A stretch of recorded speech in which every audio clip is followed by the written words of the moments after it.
Assalamualaikum warahmatullahi wabarakatuh. Salam sejahtera bagi kita semua. Welcome back to my channel. Kembali lagi dengan aku Yura. Nah, kali ini aku mau melanjutkan soal pembahasan pretest PPG. Namun di sini materinya adalah PTK ya, teman-teman. Jadi penelitian tindakan kelas. Jadi bagi teman-teman yang belum subscribe channel aku, silakan di-subscribe dahulu agar tidak ketinggalan pembahasan soal yang berkaitan dengan pretest PPG. Nah, sebenarnya materi PTK ini adalah request dari teman-teman, jadi banyak banget yang request seperti itu, namun memang baru bisa aku bikinkan videonya karena kondisi kesehatan aku juga ini baru sembuh dari sakit ya teman-teman, suaraku masih serak-serak juga, namun semoga masih bisa tersampaikan dengan baik ya teman-teman kepada teman-teman semua yang sedang persiapan pretest PPG. Nah, jadi di sini akan aku bahas soal-soal yang berkenaan dengan PTK saja ya teman-teman, yaitu penelitian tindakan kelas. Nah, aku juga mau ngucapin terima kasih bagi teman-teman yang udah pantengin video aku selama ini, yang udah komen, like, and share juga, dan juga yang udah subscribe ya teman-teman. Semoga teman-teman dipermudah dalam pretest PPK tahun 2022 ini. Ngajar online jadi lebih mudah pakai Teachmin, aplikasi ngajar yang mengerti kebutuhan pengajar. Mau ngajar apapun, gratis! Yuk, download Teachmin di App Store dan Play Store sekarang. Gratis! Yang pertama, refleksi paling tepat dilakukan oleh peneliti PTK pada saat A. Sebelum menyusun proposal, B. Sesudah mengidentifikasi masalah, C. Sesudah menentukan upaya tindakan perbaikan, D. Sesudah melakukan upaya perbaikan.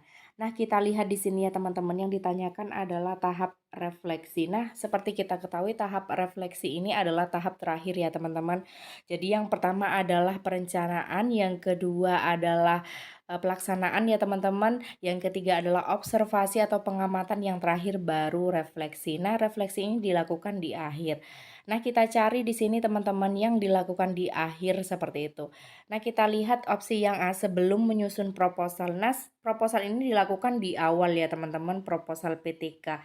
Jadi tidak mungkin saat itu juga akan dilakukan refleksi ya teman-teman, atau sebelumnya. Jadi tidak mungkin opsi yang A. Opsi yang B, sesudah mengidentifikasi masalah. Nah, ini juga dilakukan di tahap awal ya teman-teman untuk identifikasi masalah. Jadi tidak mungkin juga refleksi itu dilakukan. Nah, opsi yang C, sesudah menentukan upaya tindakan perbaikan. Nah, ini juga dilakukan di awal ya, teman-teman. Karena di sini menentukan upayanya, belum melakukan tindakannya ya, teman-teman. Seperti kita ketahui bahwa seharusnya refleksi itu harus dilaksanakan setelah pengamatan atau observasi ya, teman-teman. Nah, jadi opsi C ini juga salah. Yang paling tepat adalah opsi D. Jadi sesudah melakukan upaya perbaikan. Jadi upaya perbaikan dilakukan seperti itu, lalu lalu dilakukan pengamatan apa yang kurang seperti itu ya teman-teman, lalu baru dilakukan refleksi di situ. Jadi berdasarkan yang kurang tadi baiknya kayak gimana gitu ya teman-teman. Nah, di sini aku sampaikan kembali. Jadi ini adalah tahapan untuk PTK ya teman-teman, penelitian tindakan kelas. Jadi untuk tahap yang pertama itu diawali dengan planning. Jadi plan itu adalah rencana. Jadi ini adalah tahap perencanaan di awal ya teman-teman. Jadi di sini disiapkan RPP-nya, metode yang mau digunakan, media misalnya, atau model pembelajaran dan lain sebagainya. Nah, tahap kedua yaitu tahap pelaksanaan ya teman-teman, atau action ya teman-teman, atau acting juga di sini. Jadi rencana yang kita lakukan sebelumnya, yang kita persiapkan sebelumnya, itu kita implementasikan kepada siswa kita di suatu kelas seperti itu ya teman-teman. Itu kurang lebihnya mengenai tahap pelaksanaan. Selanjutnya adalah tahap pengamatan. Nah, kita mengamati nih gimana penerapan metode yang kita terapkan di kelas, di suatu kelas pada siswa tertentu ya teman-teman. Apakah efektif seperti itu? Di sini pengamatan juga bisa dilakukan oleh guru lain ya teman-teman. Jadi observer itu ada kolaborasi kadang ya teman-teman, kita memintarkan sejawat karena kita mungkin sebagai peneliti juga susah ya teman-teman, karena kita harus mengajar, menyampaikan materi juga dengan model pembelajaran yang kita pilih untuk meningkatkan hasil belajar siswa misalnya. Jadi kita bisa lebih konsen untuk menyampaikan materi seperti itu. Sedangkan observer itu bisa melihat efektif tidaknya pembelajaran yang kita lakukan. Juga mungkin keaktifan siswa bisa diamati di situ ya teman-teman. Nah, itu adalah tahap observing atau pengamatan. Selanjutnya, setelah itu adalah tahap puncak, yaitu tahap refleksi ya teman-teman, atau reflecting di sini. Jadi ini dilakukan di paling akhir. Di sini kita memberikan umpan balik seperti itu ya teman-teman, bagaimana yang kita lakukan upayanya untuk perbaikan siswa seperti itu, baik misalnya partisipasi, keaktifan maupun hasil belajar ya, nilai siswa seperti itu. Jadi kalau misalnya meningkat, berarti upaya perbaikan kita dengan model pembelajaran tersebut itu berhasil, misalnya seperti itu ya teman-teman. Jadi dilihat di situ. Nah, gimana kalau misalnya tidak berhasil? Jadi harus dilakukan ulang PTK tersebut ya teman-teman. Jadi dari perencanaan lagi, pelaksanaan lagi, pengamatan dan refleksi lagi. Ini di siklus kedua. Karena di siklus pertama misalnya belum berhasil. Seperti itu kurang lebihnya ya teman-teman. Semoga sudah mengerti. Soal nomor 2 yang dimaksud dengan perencanaan tindak lanjut dalam PTK adalah A. Menyusun tindakan perbaikan untuk siklus berikutnya, B. Merevisi pedoman observasi, C. Menyusun proposal PTK, D. Menentukan metode yang akan digunakan. Nah, kita lihat ya teman-teman, perencanaan tindak lanjut. Nah, tentu ini dilakukan setelah melakukan refleksi ya teman-teman, tindak lanjutnya itu gimana. Kalau misalnya belum berhasil untuk meningkatkan prestasi siswa atau hasil belajar siswa, misalnya rata-rata kelas itu harus mencapai 70. Nah, ternyata belum mencapai nih, misalnya 65 masih seperti itu. Jadi tindak lanjutnya apa? Nah, melakukan penelitian kembali seperti itu dengan metode yang sama misalnya di siklus kedua dengan upaya-upaya perbaikan lainnya, teknis lainnya misalnya. Jadi ini dilakukan di akhir seharusnya ya teman-teman, setelah adanya refleksi. Nah, kita lihat teman-teman, jadi untuk menyusun proposal PTK ini di awal, metode yang akan digunakan juga di awal seharusnya ya teman-teman. Sebenarnya kan tidak harus berubah walaupun belum berhasil mencapai KKM yang diinginkan rata-ratanya misalnya. Jadi metodenya nggak apa-apa, tetap yang di siklus 1, namun PTK-nya yang diulang ya teman-teman, penelitiannya yang diulang di siklus 2 seperti itu, penyampaian materinya dan lain sebagainya. Hanya teknis-teknisnya saja yang diperbaiki seperti itu. Nah, kita lihat di sini ya teman-teman, merevisi pedoman observasi ini tidak perlu dilakukan. Jadi jawabannya adalah menyusun tindakan perbaikan untuk di siklus berikutnya. Jadi untuk siklus kedua, kita susun lagi tindakan perbaikan yang harus dilakukan oleh guru berdasarkan pengamatan itu apa saja, seperti itu teman-teman. Jadi jawabannya adalah yang A. Soal nomor 3, penelitian yang dirancang dengan menuntun peneliti ke arah suatu tindakan merupakan jenis penelitian A. Diagnostik, B. Partisipan, C. Empiris, D. Eksperimental. Nah, di sini akan aku perkenalkan dahulu kepada jenis-jenis penelitian tindakan kelas. Yang pertama adalah penelitian tindakan kelas diagnostik. Jadi kalau yang diagnostik ini adalah penelitian yang dirancang dengan menuntun peneliti ke arah suatu tindakan seperti itu ya teman-teman. Di sini lebih kepada mengamati sumber masalah yang dihadapi siswa seperti itu ya teman-teman.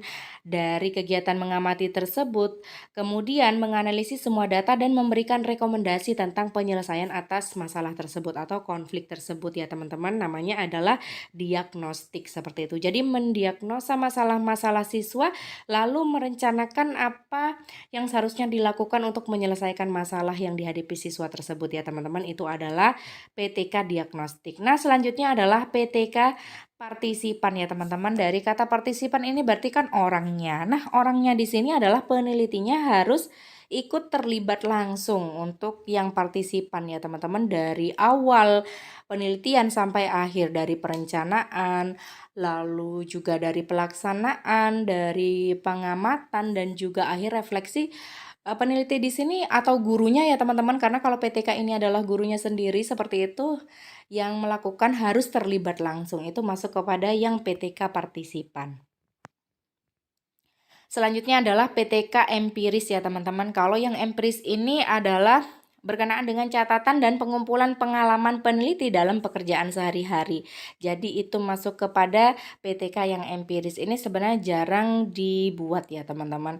Lalu yang terakhir adalah penelitian tindakan kelas eksperimental. Nah, ini juga sering dilakukan karena di sini memunculkan ide-ide kreatif ya teman-teman. Guru menggunakan metode tertentu, strategi tertentu, model pembelajaran tertentu, atau metode ya teman-teman yang dapat diterapkan kepada siswa untuk meningkatkan hasil belajar mereka, semangat belajar mereka, partisipasi misalnya.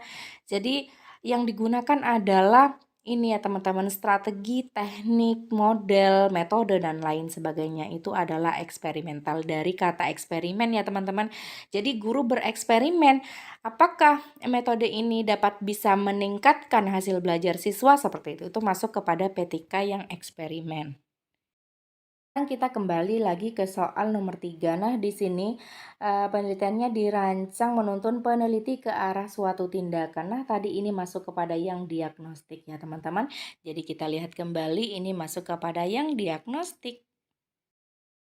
Soal nomor 4, apabila orang yang akan melaksanakan penelitian harus terlibat langsung dalam proses penelitian sejak awal sampai dengan hasil penelitian berupa laporan merupakan jenis penelitian, A. Diagnostik, B. Partisipan, C. Empiris, D. Eksperimental. Nah, ini udah kita bahas sebelumnya ya teman-teman. Jadi di sini orangnya itu harus terlibat langsung. Jadi penelitinya itu harus terlibat langsung dari awal proses penelitian sampai akhir seperti itu ya teman-teman, sampai laporan hasil penelitiannya. Jadi di sini masuk kepada partisipan karena partisipan ini orangnya ya teman-teman. Soal nomor 5, PTK diselenggarakan dengan berupaya menerapkan berbagai teknik atau strategi secara efektif dan efisien di dalam suatu kegiatan belajar mengajar. Jenis penelitian, A. Diagnostik, B. Partisipan, C. Empiris, D. Eksperimental. Nah, di sini ya teman-teman, kata kuncinya adalah menerapkan teknik dan strategi. Nah, di sini kan kita bereksperimen ya teman-teman sebagai guru dan juga peneliti dalam PTK. Jadi kan peneliti dalam PTK itu adalah guru. Jadi kita melakukan eksperimen apakah teknik ini bisa diterapkan kepada siswa dan dapat meningkatkan prestasi belajar mereka. Seperti itu ya teman-teman.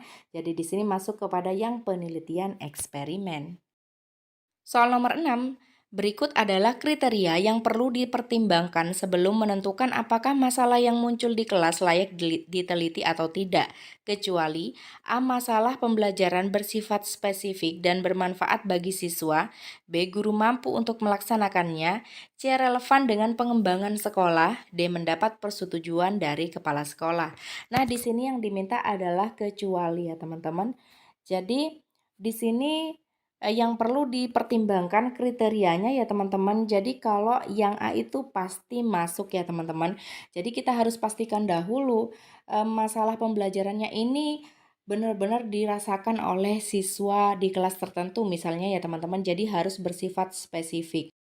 Hanya berlaku untuk kelas tertentu ya teman-teman. Jadi misalnya yang dirasakan kelas 5 SD tidak sama masalahnya dengan yang dirasakan kelas 4 SD ya teman-teman. Begitupun juga yang dirasakan kelas 3 SD. Jadi upaya perbaikannya pun tidak akan sama ya teman-teman seperti itu karena masalahnya pun berbeda. Jadi PTK itu bersifat purposif hanya pada kelas tertentu. Jadi misalnya nih kalau di SMA seperti itu ya teman-teman, ada jurusan IPA dan juga IPS misalnya. Jadi harus khusus. Jadi kelas 10 IPS 1 misalnya ya teman-teman. Jadi khusus di kelas itu saja. Seperti itu adalah PTK. Nah, selanjutnya adalah guru mampu untuk melaksanakannya. Nah, di sini aku rasa tidak perlu menjadi kriteria ya teman-teman, karena memang seharusnya guru tersebut mampu untuk melaksanakan ya teman-teman. Jadi ini bukan suatu kriteria namun memang keharusan seperti itu. Selanjutnya adalah relevan dengan pengembangan sekolah. Nah, ini adalah kriterianya ya teman-teman, juga harus relevan dengan pengembangan sekolah. Jadi tidak melenceng seperti itu ya teman-teman, sesuai dengan pengembangan sekolah. Selanjutnya adalah mendapat persetujuan dari kepala sekolah. Nah, tentu sebelum kita melaksanakan PTK kan tentu kita meminta izin terlebih dahulu ya teman-teman. Juga kan dalam penyusunan proposal maupun penelitian tindakan kelas tersebut itu kan pasti ada tanda tangan kepala sekolah ya teman-teman, juga ada persetujuan dan lain sebagainya. Jadi memang sekolah harus tahu ada manfaatnya untuk sekolah, karena di situ kan ada manfaat juga bagi siswa, bagi guru, dan juga bagi sekolah ya teman-teman dalam PTK tersebut. Jadi memang pihak-pihak terutama kepala sekolah ya teman-teman di sekolah itu harus tahu. Jadi di sini yang tidak mungkin itu adalah yang B ya teman-teman, karena yang B itu seperti yang aku katakan tadi bukanlah kriteria, bukanlah suatu keharusan ya teman-teman, seperti itu. Nah, di sini soal nomor 6 agak membingungkan ya teman-teman. Jadi bisa masuk semuanya. Jadi guru kan itu memang harus mampu untuk melaksanakan penelitian tindakan kelas tersebut dahulu ya teman-teman. Maka kalau tidak mampu itu tidak akan terlaksana PTK tersebut seperti itu. Namun di sini adalah hal yang paling dasar yang harus dirasakan oleh guru seperti itu. Jadi guru harus mampu. Jadi mungkin itu sebabnya tidak akan masuk kepada kriteria ya teman-teman. Jadi sebenarnya bisa masuk semuanya sih. Namun aku berharap semoga soal-soal seperti ini yang membingungkan, yang sekiranya masuk semuanya ya teman-teman, tidak akan muncul dalam pretest PPG. Nah, kita lanjut soal nomor 7. Bagi guru yang peneliti PTK, langkah awal dalam analisis masalah adalah A. Melakukan kajian dokumen kelas, B. Melakukan introspeksi diri tentang pembelajaran di kelas, C. Mewawancarai siswa, D. Memberikan tes formatif. Nah, di sini karena PTK itu adalah masalah yang dihadapi guru ya teman-teman terhadap siswanya seperti itu, tentu guru ini harus melakukan introspeksi diri terlebih dahulu ya teman-teman.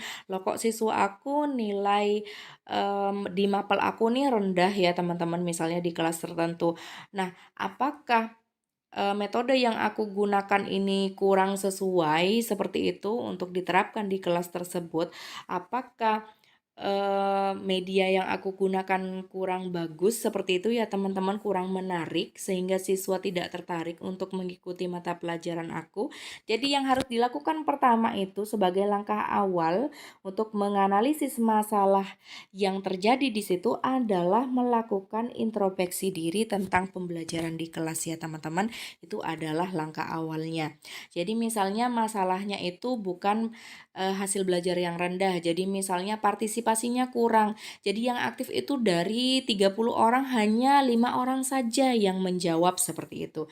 Nah, ini kenapa kita harus melakukan introspeksi diri. Jadi mungkin metodenya itu kurang tepat ya teman-teman. Maka seharusnya menggunakan metode diskusi. Jadi semuanya bisa aktif dalam mengemukakan pendapat misalnya seperti itu. Nah, itu yang dilakukan oleh guru seharusnya. Jadi opsi untuk jawaban soal nomor 7 ini adalah yang B. Kita lanjut soal nomor 8. Judul PTK harus menggambarkan A. Upaya perbaikan pembelajaran, B. Masalah pembelajaran, C. Masalah pendidikan, D. Perbaikan sistem persekolahan. Nah, jadi di sini menurut aku yang paling baik ya jawabannya ya teman-teman itu adalah harus menggambarkan upaya perbaikan pembelajaran. Nah, otomatis kalau ada upaya untuk memperbaiki pembelajaran, berarti kan pembelajaran sebelumnya itu kurang atau bermasalah seperti itu ya teman-teman. Jadi opsi B ini bisa terwakili oleh opsi A ya teman-teman. Lalu masalah pendidikan ini terlalu umum karena kalau PTK itu kan hanya di kelas ya teman-teman. Jadi khusus seperti itu yang dirasakan guru kepada siswanya. Kalau perbaikan sistem persekolahan ini juga terlalu umum seperti itu. Nah, sekarang aku mau menunjukkan judul-judul PTK ya teman-teman. Jadi contoh judul yang pertama adalah Peningkatan gairah belajar siswa kelas 5 SDN Botolinggo 1 dalam pembelajaran IPS dengan menggunakan media gambar. Nah, di sini kita lihat ya teman-teman. Jadi di sini masalahnya adalah gairah belajar siswa seperti itu ya teman-teman.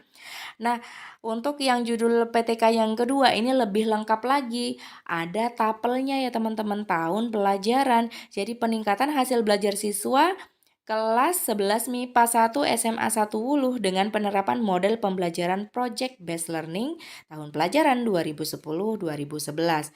Nah, di sini trik atau kriteria judul ya teman-teman harus ada ini ya teman-teman. Jadi ada penyakit, ada obat, dan ada pasien seperti itu untuk membuat suatu judul PTK. Nah, penyakitnya apa? Kita lihat nih judul yang pertama. Jadi penyakitnya itu adalah gairah siswa tidak bagus. Nah, gairah siswa ini mungkin sama dengan semangat ya teman-teman.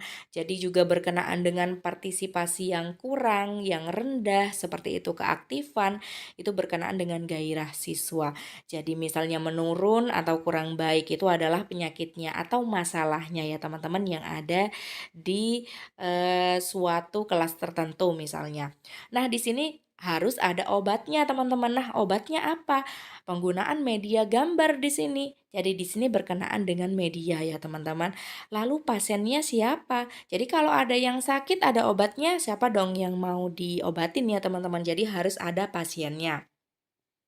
Nah, pasiennya untuk contoh judul yang pertama itu adalah siswa kelas 5 SDN Botolinggo 1. Jadi bukan siswa kelas 4, bukan siswa kelas 3 atau kelas 2, jadi siswa kelas 5 saja seperti itu. Nah, jadi penelitian ini tidak bisa diterapkan di kelas lain juga seperti itu, belum tentu juga hasilnya sama untuk kelas tertentu saja.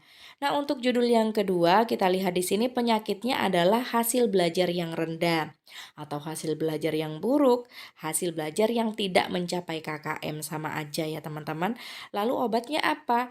Menggunakan penerapan model pembelajaran Project Based Learning yang diharapkan dapat meningkatkan hasil belajar siswa. Nah, pasiennya yang sakit ini siapa? Siswa kelas 11 MIPA 1 SMA 1 Wuluh. Nah, itu adalah kriteria untuk menentukan judul PTK yang baik dan benar ya teman-teman. Jadi kalau semakin sempit itu semakin baik ya teman-teman. Jadi untuk contoh judul PTK yang kedua itu bahkan lengkap dengan tahun pelajarannya. Jadi hanya berlaku untuk kelas 11 MIPA 1 SMA 1 Wuluh pada tahun pelajaran 2010 dan 2011. Jadi pada tahun pelajaran 2011 sampai 2012 PTK ini sudah tidak berlaku seperti itu ya teman-teman. Soal nomor 9.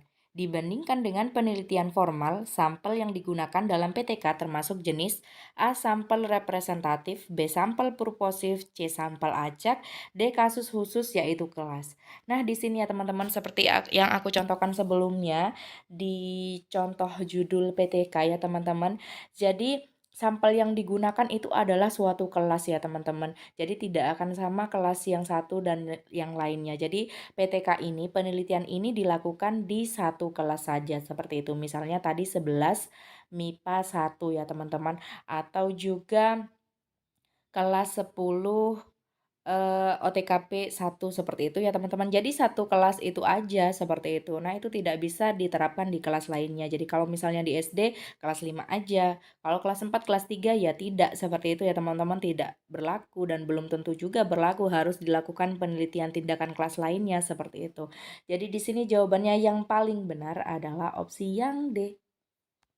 Soal nomor 10, dalam menyusun laporan PTK, masalah penelitian ditulis atau disajikan di bagian A. Identifikasi masalah, B. Perumusan masalah, C. Pendahuluan, D. Kesimpulan. Ini ya teman-teman, aku tunjukkan di bab 1 pendahuluan yang harus ada pada latar belakang itu adalah masalah ya teman-teman. Jadi dimunculkan di sini. Mengapa di latar belakang itu ada masalah? Karena akan menjadi alasan kita untuk melakukan suatu penelitian tindakan kelas seperti itu ya teman-teman. Pendahuluan ya teman-teman, karena latar belakang itu ada di pendahuluan. Nah, kita lanjut soal berikutnya. Hipotesis tindakan adalah A. Tindakan perbaikan yang dirancang pada saat menyusun rencana perbaikan. B. Alternatif tindakan perbaikan yang akan diuji cobakan. C. Dugaan tentang upaya perbaikan pembelajaran yang rasional dan perlu dibuktikan. D. Kajian teori yang relevan dengan masalah penelitian. Nah, di sini teman-teman, kalau kata hipotesis ini mungkin teman-teman sudah familiar di ini ya teman-teman, model pembelajaran discovery dan juga inquiry. Jadi ada pembuktian di situ mengenai hipotesis. Nah, hipotesis itu apa sih? Jadi dugaan sementara, jawaban sementara seperti itu ya teman-teman terhadap upaya perbaikan pembelajaran yang dilakukan. Jadi harus dibuktikan seperti itu. Namun harus ada dugaan sementara atau jawaban sementara. Jadi di sini hipotesis tindakan adalah C ya teman-teman. Dengan contoh judul yang sama kita bikin hipotesis tindakannya ya teman-teman, atau dugaan sementara atau jawaban sementara. Jadi untuk contoh judul yang pertama, hipotesis tindakannya atau jawaban sementara terhadap penelitian yang akan dilakukan adalah gairah belajar siswa kelas 5 SDN Botolinggo 1 dalam pembelajaran IPS itu dapat ditingkatkan dengan menggunakan media gambar. Nah, ini adalah contoh jawaban sementara atau dugaan sementara hipotesis tindakan ya teman-teman, atau bisa diganti kalimatnya dibolak-balik namun tetap dengan maksud yang sama. Jadi misalnya penggunaan media gambar itu efektif untuk meningkatkan gairah belajar siswa kelas 5 SDN Botolinggo 1 dalam pembelajaran IPS. Boleh ya teman-teman dibolak-balik seperti itu, namun maksudnya sama. Nah, untuk contoh judul yang kedua, hipotesis tindakannya adalah hasil belajar siswa kelas 11 MIPA 1 SMA 1 Wulu dapat ditingkatkan ya teman-teman, di sini double seperti itu, dapat ditingkatkan dengan penerapan model pembelajaran project based learning tahun pelajaran 2010-2011. Jadi ditingkatkannya ini dicoret ya teman-teman, jadi ini double seperti itu, mohon maaf. Jadi ini adalah contoh hipotesis tindakan untuk judul yang kedua, atau bisa dengan kalimat lain. Jadi misalnya model pembelajaran project based learning ini sangat efektif untuk meningkatkan hasil belajar siswa kelas 11 MIPA 1 SMA 1 Wulu tahun pelajaran 2010-2011. Atau misalnya model pembelajaran project based learning dapat meningkatkan hasil belajar siswa kelas 11 MIPA 1 SMA 1 Wuluh tahun pelajaran 2010-2011. Seperti itu ya teman-teman, bisa dibolak-balik seperti itu, intinya sama atau maksudnya sama. Nah, di sini sekiranya jelas banget berkenaan dengan hipotesis tindakan ya teman-teman. Kita lanjut ke soal yang nomor 12. Berikut contoh judul PTK yang benar adalah. Nah, di sini udah aku jelaskan ya teman-teman kriteria untuk menentukan judul PTK sebelumnya. Semoga teman-teman sudah mampu untuk membedakan ya teman-teman. A. Pengaruh media torso pada pembelajaran IPA siswa kelas 5 SDN Lumutan 1 tahun pelajaran 2011-2012. B. Peningkatan hasil belajar siswa dengan menggunakan metode diskusi dalam mata pelajaran IPA tahun pelajaran 2011-2012. C. Peningkatan keaktifan siswa SMK 1 Prajikan dengan menggunakan metode simulasi dalam mata pelajaran IPA tahun pelajaran 2011-2012. Peningkatan keterlibatan siswa kelas 7D SMPN 1 Prajikan menggunakan atau melalui penerapan model pembelajaran Discovery tahun 2021 sampai 2022. Nah, kita cari yang paling khusus ya teman-teman, dan juga harus memenuhi tadi. Jadi ada yang sakit, ada obatnya dan penyakitnya ya teman-teman. Kita lihat yang A. Nah, yang A ini pasti tidak mungkin ya teman-teman. Ini adalah penelitian eksperimen, bukan penelitian tindakan kelas ya teman-teman. Jadi kalau kata pengaruh ini biasanya tidak digunakan ya teman-teman. Ini justru ada di penelitian lain. Jadi penelitian eksperimen contohnya seperti itu. Jadi opsi A ini pasti tidak mungkin. Biasanya yang digunakan itu adalah peningkatan. Seperti itu ya teman-teman. Kalau di PTK kita lihat opsi yang B, jadi peningkatan hasil belajar siswa. Nah, tentu di sini masalahnya udah ketahuan ya teman-teman. Berarti kan hasil belajar siswanya itu kurang. Jadi penyakitnya ketemu. Lalu juga obatnya apa? Penggunaan metode diskusi di sini bisa sebagai obat ya teman-teman. Jadi di sini bisa masuk kepada yang PTK eksperimen ya teman-teman. Jadi penerapan suatu teknik, metode, model, strategi dan lain sebagainya. Nah, selanjutnya ada yang sakitnya. Yang sakit di sini adalah siswa. Nah, di sini tidak jelas siswa siapa ya teman-teman, seperti itu. Hanya ada tahun pelajarannya. Jadi siswa kelas berapa, sekolah mana itu tidak ada di opsi yang B. Jadi opsi yang B ini kurang tepat. Nah, opsi yang C, jadi masalahnya adalah keaktifan ya teman-teman penyakitnya. Lalu juga di sini obatnya adalah penggunaan metode simulasi ya teman-teman, ini juga bisa masuk kepada yang PTK eksperimental seperti itu. Lalu di sini siapa yang sakit? Pasiennya adalah siswa SMK 1 Prajekan. Nah, kita lihat di sini terlalu umum ya teman-teman. Jadi kan tidak mungkin semua siswa SMK 1 Prajekan itu mengalami masalah keaktifan ya teman-teman. Ini harus di kelas tertentu. Jadi opsi B dan C ini kurang tepat ya teman-teman. Opsi A salah. Nah, di sini hanya menyisakan opsi yang D. Kita pastikan ya teman-teman kalau opsi D ini adalah jawabannya. Masalahnya atau penyakitnya itu apa sih? Jadi keterlibatan siswa itu kurang tentunya ya teman-teman. Lalu juga obat yang digunakan adalah penerapan model pembelajaran discovery. Lalu juga pasiennya ya teman-teman, jadi siswa kelas 7D SMPN 1 Prajekan tahun pelajaran 2021-2022. Nah, ini sudah betul ya teman-teman. Sudah masuk dalam kriteria judul PTK. Jadi opsi yang paling betul itu adalah opsi yang D. Nah, untuk kuisnya kali ini adalah buatlah contoh judul sendiri ya teman-teman. Jadi jika teman-teman ingin mencoba silahkan seperti itu sesuai dengan ketentuan-ketentuan yang telah aku sampaikan sebelumnya. Nah, jika ingin berbagi mengenai jawaban teman-teman silahkan melalui kolom komentar seperti itu. Jika tidak, tidak masalah. Karena ini hanya contoh judul saja ya teman-teman, tidak harus dilakukan penelitian tindakan kelas. Jadi mungkin bisa jadi ini ya teman-teman inspirasi buat teman-teman untuk melakukan PTK ya teman-teman untuk kedepannya sebagai guru seperti itu. Nah, sampai di sini terima kasih, semoga bermanfaat, semoga lulus pretest ya teman-teman karena udah deket banget harinya. Jangan lupa like, komen, dan juga subscribe. Wassalamualaikum warahmatullahi wabarakatuh.